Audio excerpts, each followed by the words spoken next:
Hello everybody, so welcome to episode 28 of Teh Tarik with Walid. So today we will have Miss Priscilla Chia. She is a lawyer by training and she wrote a chapter in this book, Voting in a Time of Change on Singapore's 2020 General Election.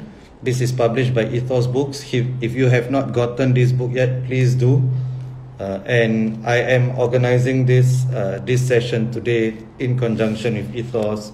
No, we're not making any money out of it or anything, but I mean, of course, they are making money out of the books, but I think it's important that for us, people who watch this, obviously, or listen to this on podcast, obviously you are interested in Singapore politics. I think it's so important to support Singapore books on Singapore politics. I know this may be there is a lot of self-interest in this, and I make no apologies for that, but I think we really should, as much as possible, support those who write and publish on Singapore politics. So I just wanted to say that before I get to today's session, that the Teh Tarik with Walid episodes are also available on Spotify if that is more of your kind of medium, and they're also available on YouTube.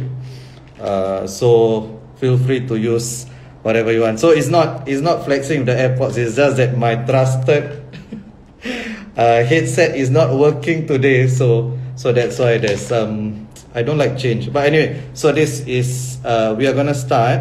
So let me invite Priscilla on. Okay. Okay, thankfully. Okay, so hi, how are you doing today? I'm good. Thanks for having me. So no. Thank you first of all, thank you for writing this chapter, and thank you for doing this. So, Pris, maybe you wanna introduce yourself first. Yes, sure. Yeah. So I'm a lawyer. My day job is as a lawyer. I'm a disputes lawyer, so I deal with disputes between people, between companies, and I'm also a criminal lawyer, defense lawyer. I also volunteer with AWARE, with their Sexual Assault Care Center as a volunteer lawyer. And I guess a fun fact about me, leaving aside all the law and politics, is that I'm also a certified yoga instructor. Oh, so I wow. track Okay. multiple identities, I guess. Wow, okay. So you also do some activism on the death penalty? Yes, I do. It's an advocacy group that campaigns against the mandatory, or rather against capital punishment in Singapore. It's an organization called We Believe in Second Chances. Okay, all right. So Yeah. thank you. By the way, can you hear me well? Because someone is saying that I'm a bit muffled. I can hear you very well. Okay, all right. So let's carry on. Just now I tested for the videos. I think that's okay. So Alvin is asking, does dispute include neighbor disputes? I was gonna ask, does dispute include disputes between citizens and the government? But we'll get to that. Yes, they do. I do a general disputes, including disputes with the government. So Okay. I guess we'll all chat right. more about that. We'll Yes. chat more about it. Okay, so briefly, please could you summarize the chapter for us, and then we can take it from there. Okay, sure. So basically to sum up, this chapter really sets out kind of my concern with regard to the design of the GRC system, in terms of there being an absence of legal mechanisms to make sure that casual vacancies in a GRC will be filled as and when they arise. So this is quite different in the context of an SMC, where basically whenever there's SMC and there's an empty seat in the SMC, the law requires that such a seat must be filled. But that's not the case in the context of a GRC system. So in the context of a GRC system, basically, there is a court ruling, as well as it's the government's practice to not fill a casual vacancy unless all the seats in that GRC vacate. And that, to me, is quite problematic in various ways. I think the first is with regard to this concept that the GRC is supposed to ensure minority representation. So if a minority vacates his or her seat during the term of parliament, there are basically no mechanisms to ensure that that seat is filled until the next election or until the government decides to call a by-election. And there's also, I think, more fundamentally, the issue of your right to representation and how that's impacted when there is an empty seat. So in the context of the GRC, well, maybe if there's one empty seat, we can maybe close one eyes, but to what end and until what numerical digit? If there are like 3 out of 5 that are missing, there are a couple of GRCs with missing seats, and there are no mechanisms to kind of fill those seats. Can we really say that our right to representation in Parliament is not compromised? Where do we draw that line? Right. Yeah, Well, so I think there's a lot in what you just said. Sorry, do you want no, to go finish? ahead. Oh, Go okay. ahead. Yeah. So just to clarify, based on what you said, so I've read the chapter. Based on what you said, all seats need to be vacated before Absolutely. there is a need for by-election. So let's say Yes. there are 5 people in the JRC, 4 people stepped down for whatever reason. I know this hasn't happened, probably will not Yes. happen, but you just need one, and there is no constitutional or legal need for a by-election, right? Absolutely. And in Right. fact, Okay. there is a provision within the Parliamentary Act that basically says that you only call for a by-election when all the seats in that GRC are vacated.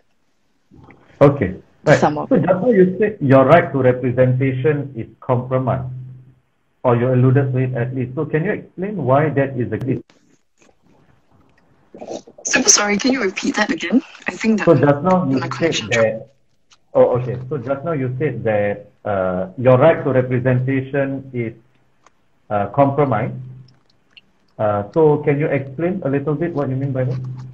Yeah, sure. So I think like if you talk about representation, I think you expect that when you're voting in the context of a GRC, in a GRC, you expect that you are voting in a full slate of team elected members, and it's an expectation that you will have a full slate of that GRC team throughout the term of Parliament and until Parliament dissolves.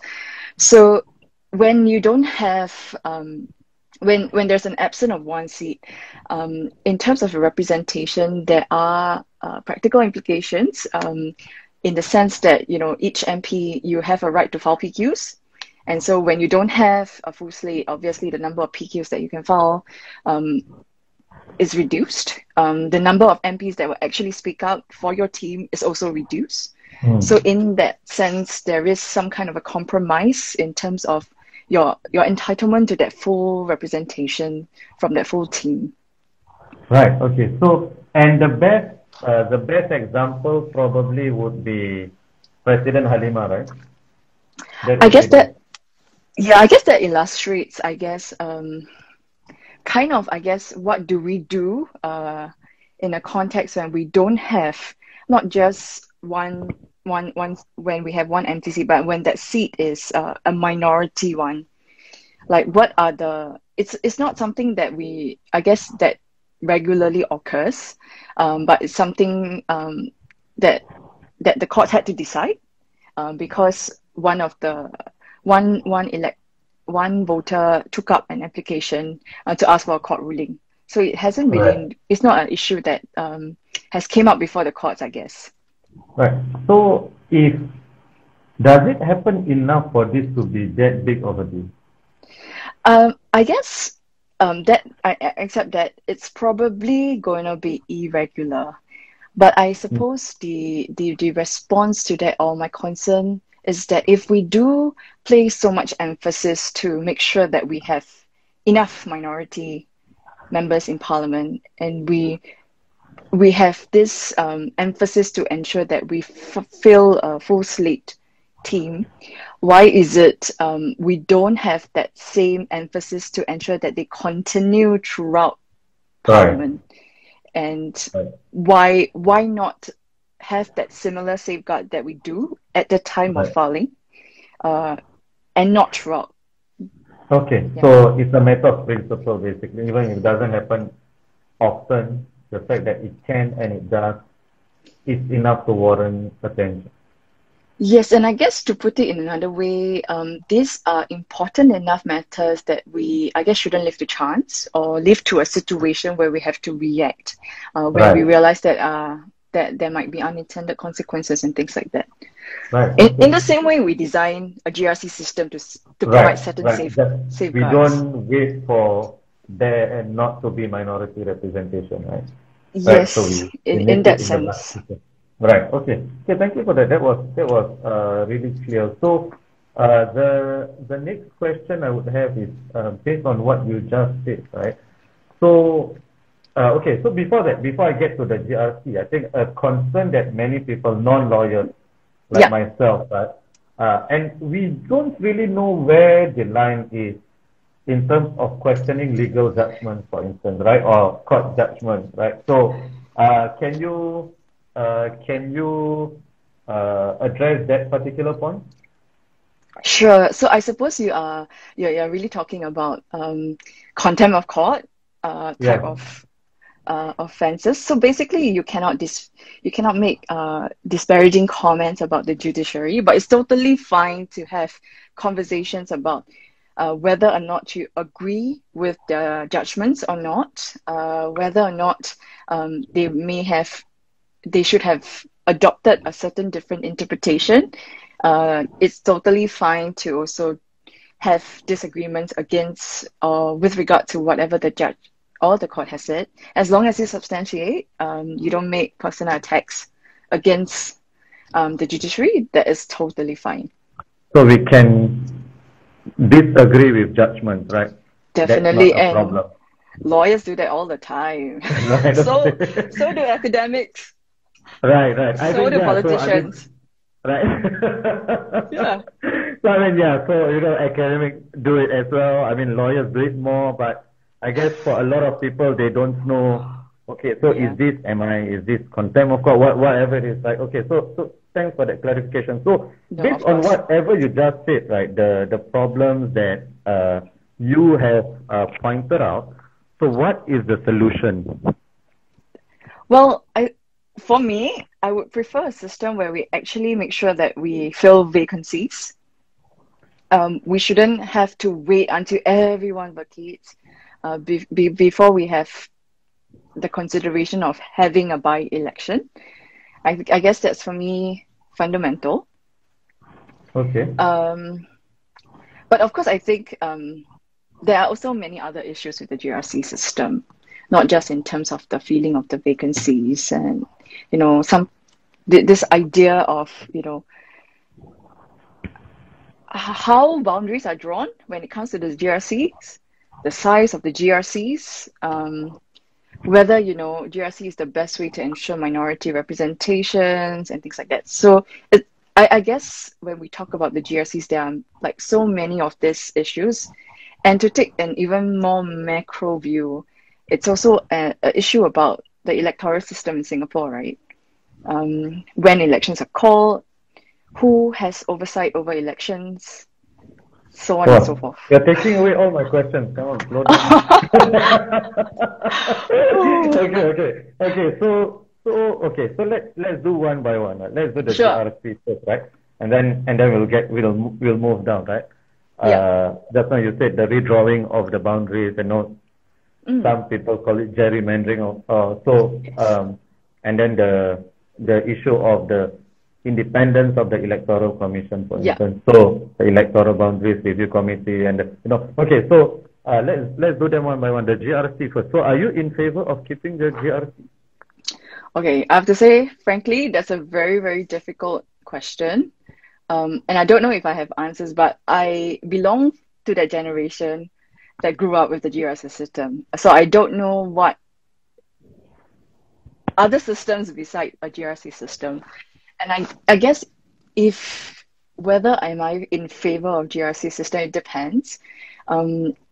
It does ensure that there will be numerically sufficiency of minority MPs, but again, it's not the only system that can protect that type of numerical digit. Whether it helps to ensure substantive outcomes in terms of minority representation? I think it's very hard to tell. How do we even measure? How do we even have such a measurement? How do we even look at the effectiveness of it? And I guess in terms of my preference, I would prefer a much smaller size GRC system. And I would prefer that the voter to elect, or rather the MP to voters ratio is much smaller and more consistent throughout all GRCs in Singapore. I suppose so that would be how I would so there are a few systems, right, alternatives, right? So one Yeah. would be all SMCs, for instance. So this is what Yes. both the Workers' Party and the SDP suggest, right? All SMCs, no reservations or guarantees for minority representation, which is a possibility. The other would be proportional representation, which I think NMP, or then NMP Siu Kam Hong floated the idea before. He questioned PM Lee at that time, and PM Lee responded. So I personally am still in favor of the GRC, and also, you know, just looking at whatever has happened in the past few months. If we look at what has happened past few months to a year, right, you would know that, I mean, there's still a lot of different levels of racism, right? Whether Yeah. it's overt, whether it's casual, and I don't get how people could say, yes, there's racism, but racial voting doesn't exist. Yeah. It cannot be, right? It's either both don't exist or both exist, right? Yeah, so I would be very hesitant to do away with the GRCs for that reason. Do you have any thoughts on that? Well, I guess maybe the alternative is to mandate that political parties must fill a certain percentage of minority candidates, and maybe that coupled that might work in a SMC kind of situation. So you force parties to, but then would there be, what if a party just decides to contest in one SMC? Yeah, which Right. I mean, there are so many permutations about how all this can So play out. there are other issues with that may actually then stop people from, or it may be limiting the number of parties. I mean, there will be other problems with that. So that is a possibility as well. So there is a question so there's a question on whether the ideal system with smaller GRCs is just a matter of, well, nothing is a matter of time. I think a political science student should know that nothing is a matter of time. I mean, we can move forward in one direction, we can move backward. So, and a lot of times there needs to be an impetus for there to be actual change, right? So, so you said you are from a generation that grew up with the GRC, so you accept the GRC as a given? Well, I guess I do feel that it is important to ensure that there are minority candidates within Parliament. Whether or not the GRC system, I think it's one of the means that can be, that in that sense guarantees minority candidates. I think it's important that Parliament is reflective of not of only a particular race. It must be reflective of the racial balance in Singapore. I think that to me is fundamental. Right. So this may seem like an obvious question, but lightly ask this. Is it really that important to have a mixed race parliament? Isn't what ultimately matters is that the minorities concerns, and even the minorities are not monolithic communities, right? There are multiple groups within the minorities. Isn't the ultimate aim or the ultimate goal the articulation of these different groups' interests, whether they come from Chinese or non-Chinese MPs? Is that irrelevant, or is that relevant? What do you think? What are your thoughts on that? Well, I agree with you. I think the issue of minority representation is a responsibility for everyone. But I think there are also personal experiences and knowledge that we cannot assume or understand coming from a non-minority. So, and I Right. think those importance and there's those experience, knowledge, and the lived experience of that is important and must be within the national debate, especially in Parliament. Right.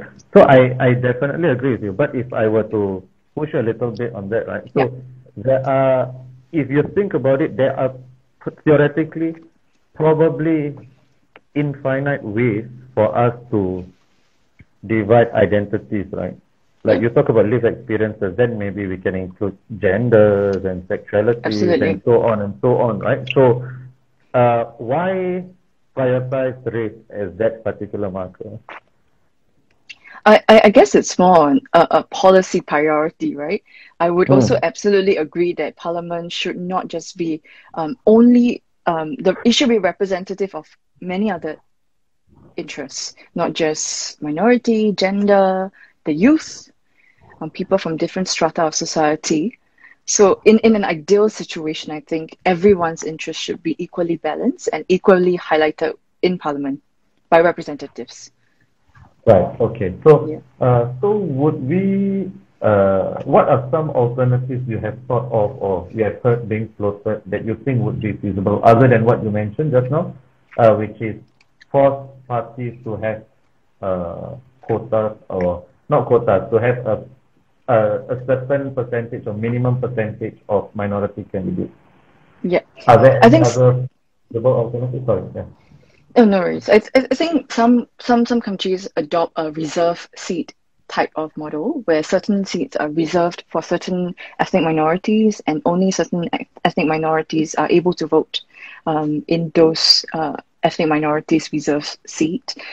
Again, it's very hard to be able to contextualize as well as to assess the effectiveness. Should it be adopted in Singapore? And how that would compare with the GRC is still a question mark. Right. So, have you watched this debate, Priscilla? This was when the GRC was about to be introduced, and Mr. Lee Kuan Yew and Mr. Goh Chok Tong and some other PAP ministers versus Mr. Chan Titong, Mr. Ling Hao Dong, and Mr. Jufri Mahmud. Have you caught that before? So I don't know if you're referring to the parliamentary debates. No. Oh. So this was televised debate. So I saw this on I YouTube. see. No. Okay. Have not. I have watched this live. I watched this on YouTube. And so Mr. Jufri Mahmud, Mr. Jufri Mahmud mentioned this point. So he said reserve this particular constituencies, but maybe slightly different from your point. Reserve this particular constituencies for only Malay candidates can contest here. Then only Indians can contest here, but reserve all SMC. But within that SMC, you don't have only minority voters. So everybody in that constituency can vote, but the candidates contesting must be Malay or Indian. And Lee Kuan Yew's response to Jufri Mahmud was that sometimes the Chinese in that, or the Indians in a Malay constituency may not feel comfortable talking to the Malay MP because of language barriers or cultural barriers. So they want to talk to another person from their own ethnic community, and therefore the GRC mitigates that problem. Do you have any thoughts on it? I guess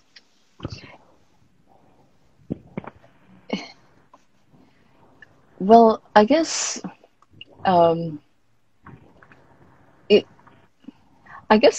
the GRC or the one of the purpose of the GRC is also to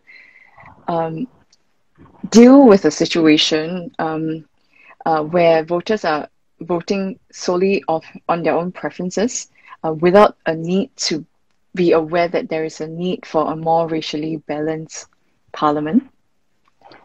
So I suppose in that context,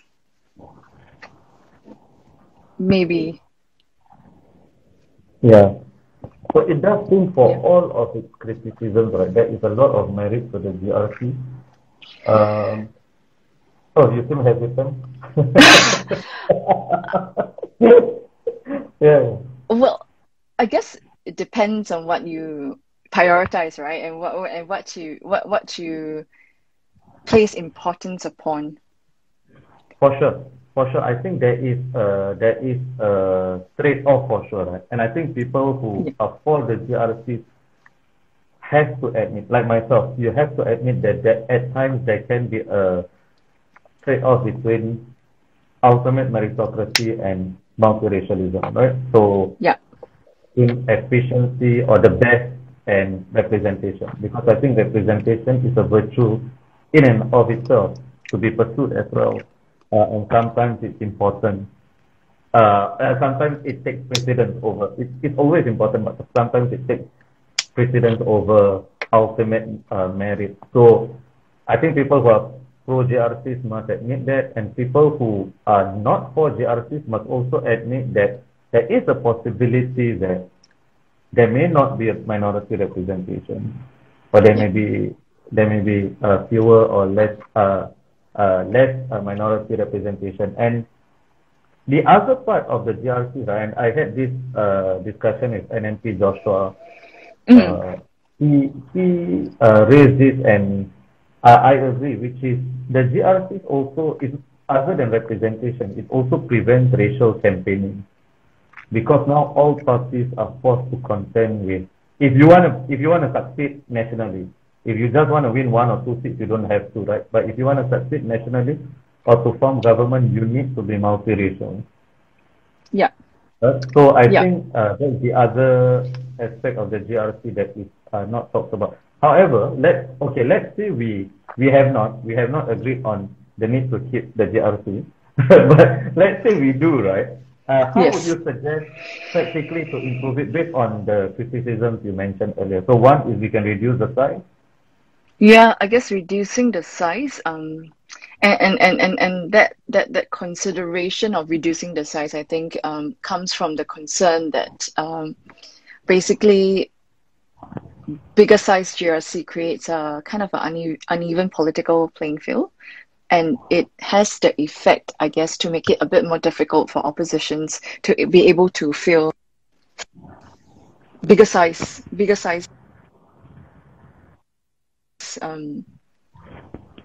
to fill candidates for bigger size GRC. So I suppose in that sense, that's where the consideration of reducing the GRC size comes from. I suppose being clear about where the boundaries are important as well.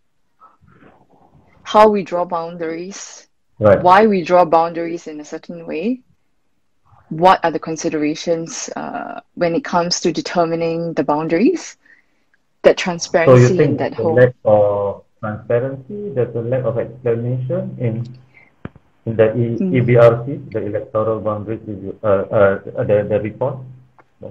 Yeah, I guess definitely there is it is hard to understand, I guess, how boundaries are drawn in the way that they have, the numerical digits of how many GRCs, how many SMCs and things like that.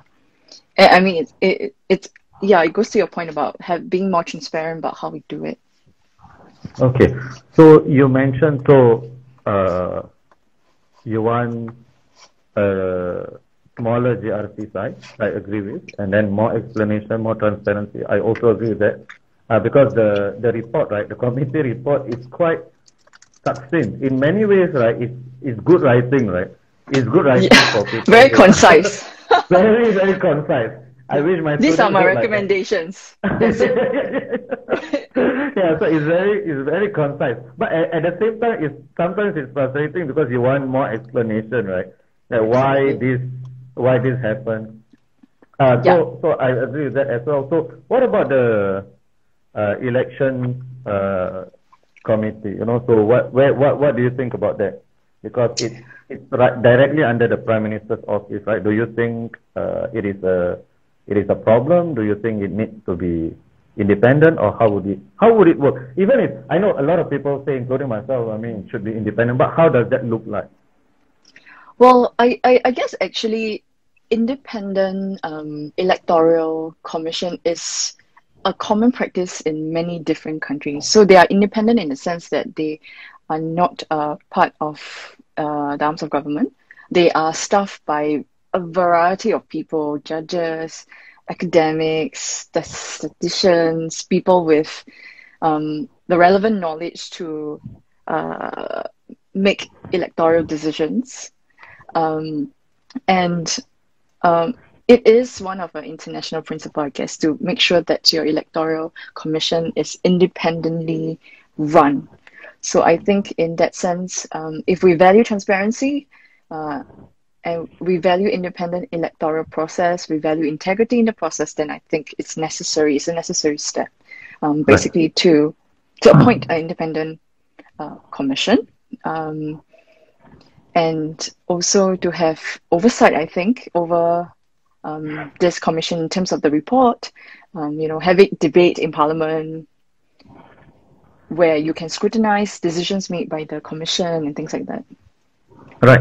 So the example of other countries, right? Because it's easier in countries where there's rotation of government, right? So yeah. You see more of a separation between the civil service or even independent committees and the government of the day, right? But sometimes the lines are blurred in a country which has never experienced transition, right? And this is not unique to Singapore, right? You saw this in Japan, in Mexico, in Malaysia till recently, right? So how independent, I guess, can an independent commission, electoral commission be in such a system? Well, I think there are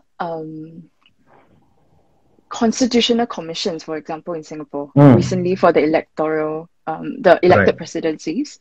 So there are functional ways to have such kind of system, to have, or in fact, we have examples of all of this. Right. And already. we have examples in Singapore, right? We have precedents already, right? For other areas, right? Okay. Yeah. So in some sense, we are not kind of reinventing or creating an absolutely kind of new system. There is workability. It can. There is expertise to make that happen. Right. Okay. So you can I just say that if that ever happens, if there's an independent electoral commission, so Priscilla and I, we both volunteer to serve. Sure. For free. We are willing to do it, right? So whoever is listening. But I think the smaller GRC size is probably more within reach than the others. Yeah, right? and and it also seems like... sorry. No, go ahead. No, go ahead. as in there already have been movements in that direction. Yeah. Right, yeah. So yeah, okay. So somebody just DM me, no way I would be on that panel if it ever happens. Well, thanks for your vote of confidence, Ismail. But anyway, so you mentioned the casual vacancy thing, right? Yes. So, and that is different for SMCs versus JRCs, right? So how does that work? Okay, so there are a couple of questions here, right? So first of all, do you think that affects the value of the vote in an SMC? So a voter in an SMC is more privileged than the JRC. On the other hand, a voter in a JRC gets to decide the outcomes of more seats, right?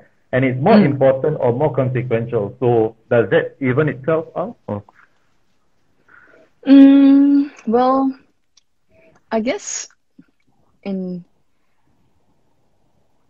an SMC, you will always be ensured that you will be fully represented by whichever MP. Whereas in a GRC, there is that contingency that, you know, in the event, for whatever reasons, you might just have less than full slate of team.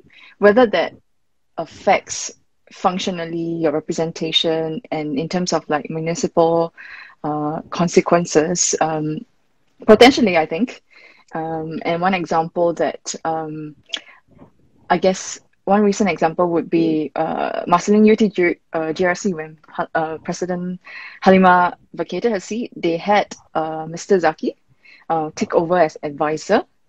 Right. So and to me that basically shows that you basically need a full slate to ensure that full content of your representation. Otherwise, why the need for people to step in or for your team member to carry on? And frankly speaking, it's really tough to be an MP. Right. And if you have to carry an additional burden of an absent MP, I think that's really tough. Yeah. So I think Mr. Zaki should have gotten 2 salaries, right? Because he was covering 2 constituencies for at that point in time. So yeah, I mean definitely. So well, what if the PAP? I do not disagree with you. I think even if there was no legality for it, right? I think it would have still been.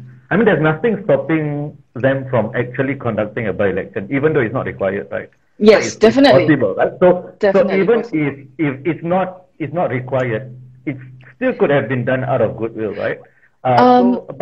Okay, I'll qualify that in the sense that there is a provision by which it does stipulate that you can only issue a writ in respect of a GRC to fill any vacancies only if all the members advocate. So I suppose one way is you call a snap election. Right. To fill that seat. I think, was it Professor Kevin Tan who, I remember reading that in one of the chapters. Probably he was the one who questioned this because he said this has happened before when EMGO actually called for a by-election in Marine Parade. Yes, I think so. And that seems to sort of call this entire thing in question, and especially what you just said, right? So let's say if I was from the PAP, right, then I say, you know what, this situation is so rare, and so even if it happens, right, we have people doing dual rule, so we do not need to change the constitution or do whatever it is to account for such a rare occasion. We already have measures to overcome that. How would you respond to that? Well, I guess again it goes back to, if the right of a voter is important, if there's a right for you to be fully represented, then it's really that right shouldn't be undermined, or it shouldn't be subsumed for political expediency. It's a right. It's fundamental. The fact that it's very easy for you to cover this and that, doesn't really justify the absence of it. So it doesn't change the argument of the right of the voter, right? So there is a question by Subra, and I think you know Subra. Yes, I do. Hello. He says the Constitutional Commission on the Elected Presidency is a good example because they gave an unsolicited suggestion on introducing an upper chamber of parliament, although I'm not sure whether that is actually a good suggestion. But I mean, that's not the point. The point is they actually were quite independent. They were quite independent-minded, right? So it could work. I mean, it has worked before in Singapore. So I guess an independent election commission is definitely possible, right? Yeah. So can you just briefly, right, if you could, because you went through some of this, right, the history of the GRC, right? Because it was only introduced, it was discussed in the early 80s, it was introduced in the late 80s, right? So we had two and a half decades of independence with minority representation without the GRC. So what is the rationale for it? Yep. So basically, the GRC system, it was really introduced after the 1984 general elections. The concern then was that people were basically voting for candidates, the younger ones, to serve their needs without this consciousness of the importance of having a racially balanced parliament. And so that kind of prompted the government of the day to rethink its electoral policy in terms of electing people into parliament. And this whole idea or justification given by then Prime Minister Mr. Goh Chok Tong was basically, we need the GRC system. One, to ensure... Sorry. 80s was still Lee Kuan Yew, right? Sorry. Yeah, Mr. Goh Chok, he was at the forefront of it. Goh Chok Tong, I think yes, he was the one who delivered the speeches when he was GPM. Yeah, yes, he, yeah, yes, okay. yep, sorry about that.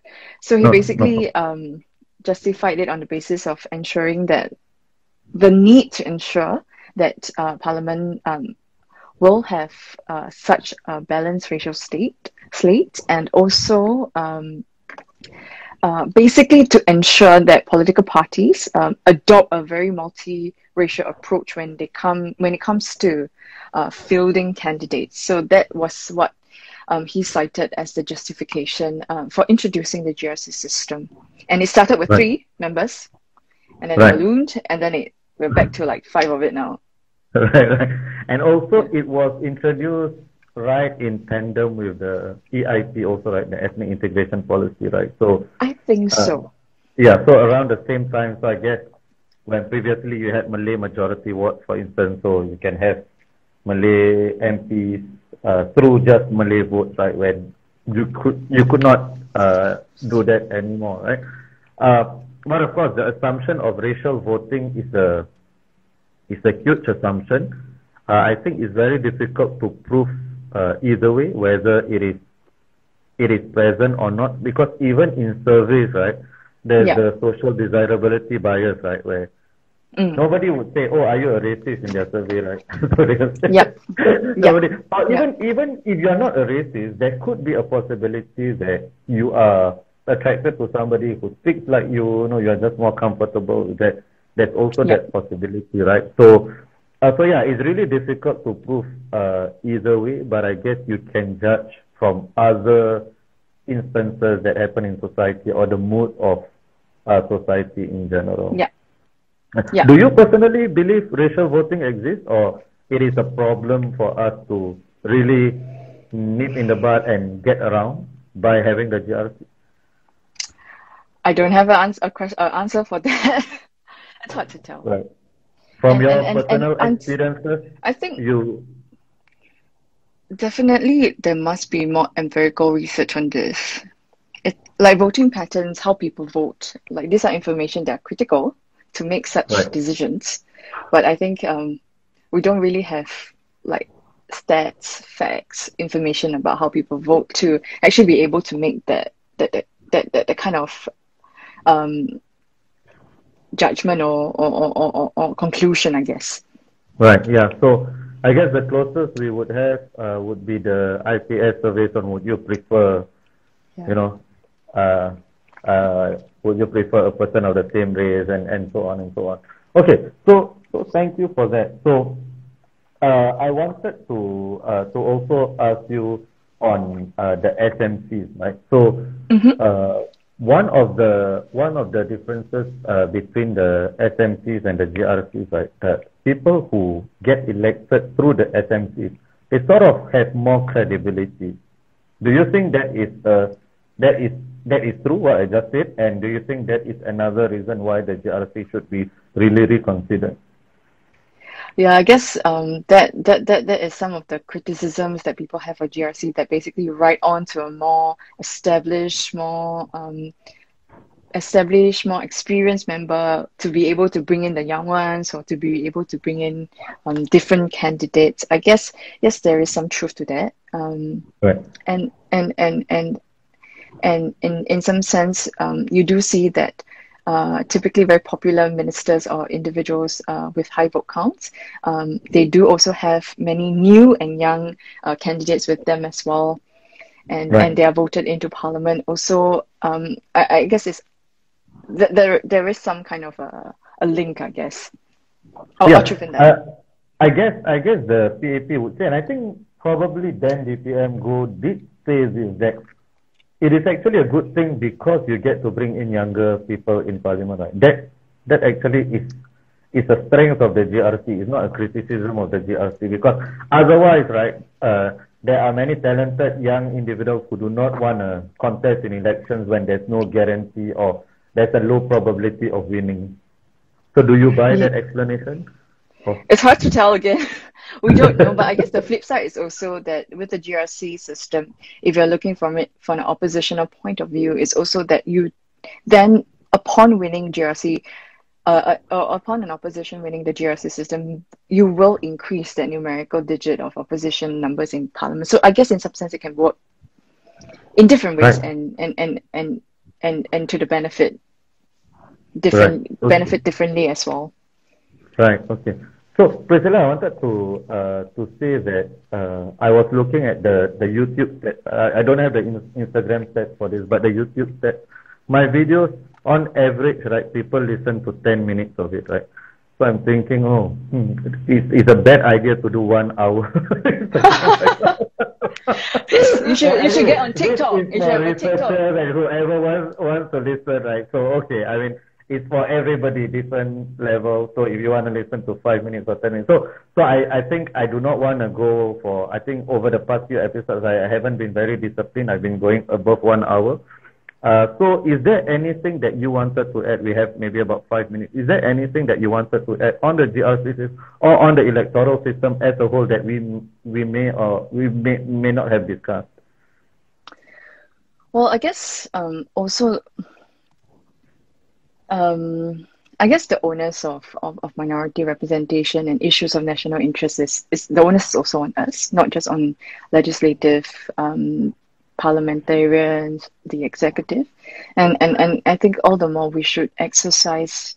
We should be unafraid and in fact brave to raise all these issues with our elected members of parliament, attend, contribute to calls for invitations by Reach, for example, when they're asking for comments and submissions in terms of bills and things like that. It should be active participation for everyone if we really want to bring out all these issues. And I guess in that sense, it's a holistic approach. But so I can imagine two responses. I mean, I completely agree with you. I think that's one of my exhortations as well. Right? I completely agree. But one of the things that I always get two responses, right? That I always get. One is, what's the point of going for all these sessions? They've already decided, right? So all these are wayang, these are pretend sessions. It's briefing. It's not a dialogue. Actually, they are there to justify, right? So how would you respond to that? Secondly, is they would say, oh, but Priscilla, you are a lawyer. You know where the limits are. You know what lines you should not cross before you get legal action taken against you. But for the ordinary citizen, they do not know all of this. So if they do not know and they are unsure, we might as well not say anything. How would you respond to both or either? Yeah. Well, I guess don't feel so disempowered. Public consultation matter because if you don't even raise these viewpoints, they will never be raised for consideration. And it's not the case when a bill is set in motion into Parliament, when it goes through first reading, that there will never be amendments to the bills. Bills are amended second reading before it's passed in the third reading. So the opportunities, I think, are there. And again, you don't need to be, raising issues, being concerned about issues are not only solely for the purview of people who are articulate. Everyone should have the opportunity to be able to talk about it in your own terms, in whatever ways you feel that it ought to be raised. It's not a privilege only for some group of people. Right. I guess that would be my response. Right, and I guess sometimes when it comes from non-lawyers or non-academics, right, it's even more authentic, right? Because sometimes we think too much about the right word and, think too much about, whereas for people when it comes from the heart, right, and then it's just something so authentic, so pure, right, and it's Absolutely. a criticism, as you say, I absolutely agree, like it is the domain of your vote is one vote, right? Just because you're a lawyer, you don't get 5 votes, right? Yeah. So there's somebody else who doesn't know the nuances of the law, still get 1 vote, right? So it's equally, the voice is equally important, right? So then people would also say, if I could push a little, right? But there is a climate of fear. People are afraid of saying things, right? And I guess your response would be, I mean, you sort of hinted at it as well in the book, right? There have been instances where public pressure or challenges have actually worked, right? It's not all in the direction of the government, right? Like, the court decided that it is not the discretion of the Prime Minister to, if When he wants to call the by-election, right? So could you just explain that a little? Yeah. in the context of an SMC, the court ruling is that the Prime Minister must call a by-election within a reasonable time. In, I guess, the more broader viewpoint is that social media is very effective in ensuring accountability. Right. And you know, we have seen past instances of people holding ministries accountable. Jade Rasif, for example, what happened with her during with MOH. You know, this like never underestimate, I guess, the power of one. Absolutely, and also, I mean, if you look at something which I'm passionate about, right, like the discussions on race, right, and the discourse, like even in the past couple of months, you have had two extremely important, monumental ministerial interventions. One was by Minister Lawrence Wong, the other was Minister Shanmugam, where both of them were basically telling the majority, you know, you must understand that the minority face certain issues that we cannot, that sometimes the majority doesn't understand, so you must be more empathetic. And I think that's a win. By the way, this talk is not sponsored by PAP or anything. I'm just saying that. I'm just saying that, you know, when they say the right things, right, I think we should be celebrating, and also what we are celebrating is a response to what people have been talking about. And ultimately, that's what you want from the government, right? And a lot of this pressure that, or not pressure, but I guess the awareness was raised through social media, right? And it has changed the game. So I completely agree. So final question, I guess, from Ismail. Race and religion is an OB marker, out of bounds marker, right? So I guess it's different to maybe Section 377A, where the government is more lax about that, allows for more activism. But race and religion, and GRC does pertain to race and religion, indirectly religion, but more race. So there's some apprehension that, and I guess you can understand, right, that people would be apprehensive. Absolutely. Yeah, I think OB markers do create an obstacle about how we can talk about race and religion. But again, I think, like you raised the past examples, in this past few months, people can engage on race and religion issues in a very constructive manner, in a way that is not personal, or not throwing personal attacks at each other. And yeah, dialogue is possible. It's not impossible. Right. Absolutely. And I think we have just had a very constructive dialogue on the GRC, right? On one of the pillars of the political system in Singapore, right? So thank you so much, Priscilla. Sorry. Thanks so much, Walid. I really enjoyed this. No worries. So hopefully we can have Teh Tarik in real life soon. Okay. Definitely. All right. Okay. Okay. Thank you. Good.